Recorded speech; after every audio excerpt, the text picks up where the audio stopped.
Okay, now it's time to put the thermostat housing back onto the engine, and this surrounds the water pump. So if you ever need to change your water pump, it's right there, and you have to turn it in a clockwise direction with a special tool and a socket, or a ratchet I should say, and then you remove the water pump and install the new one. So it's really not that bad working on these engines to do small maintenance things. It's just a little complicated because it's somewhat different than a lot of other engines. So we just place the housing, and if you notice, the housing has a special reusable rubber gasket that when it's screwed down completely and properly, this creates a seal around the water pump and the inlet pipe. Okay.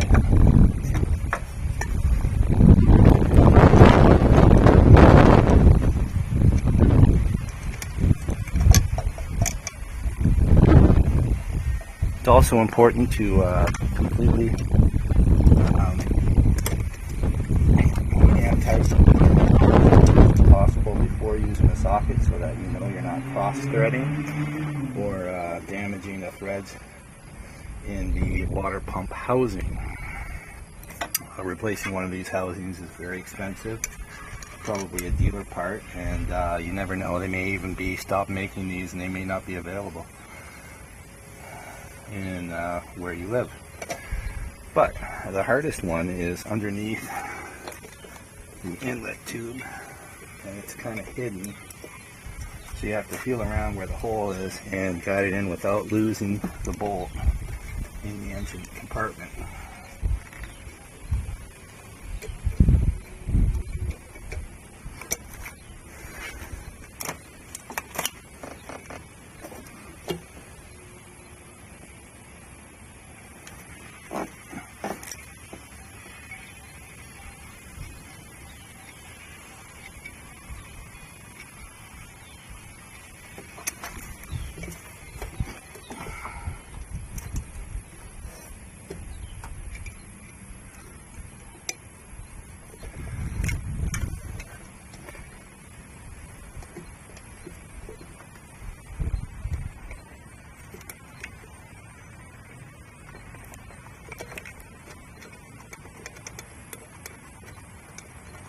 Okay, I got it.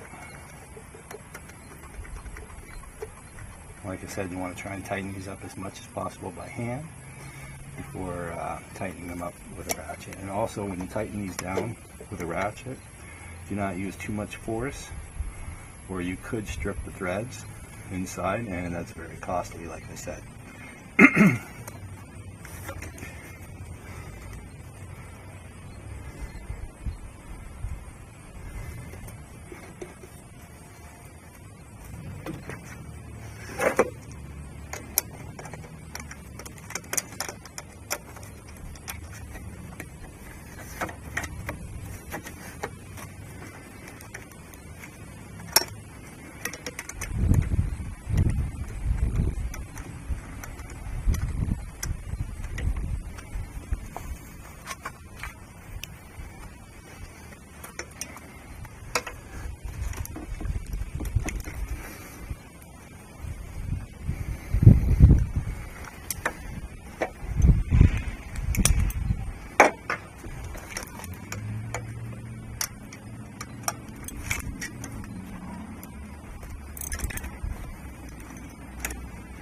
You only need to tighten it so it's snug.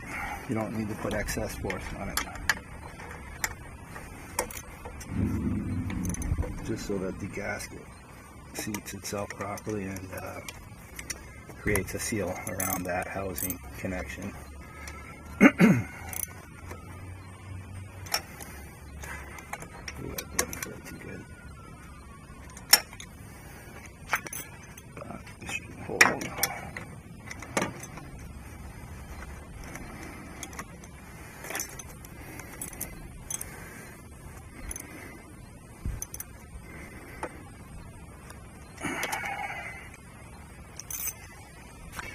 And of course you want to go around one more time and make sure that everything is snug. Yep, that's all holding good. Threads feel good. there you go. That's how you do that. Okay, the next video will be attaching all of the hoses and then filling up the top rad hose with water until it basically comes out that top tube. Okay, and please don't forget to subscribe.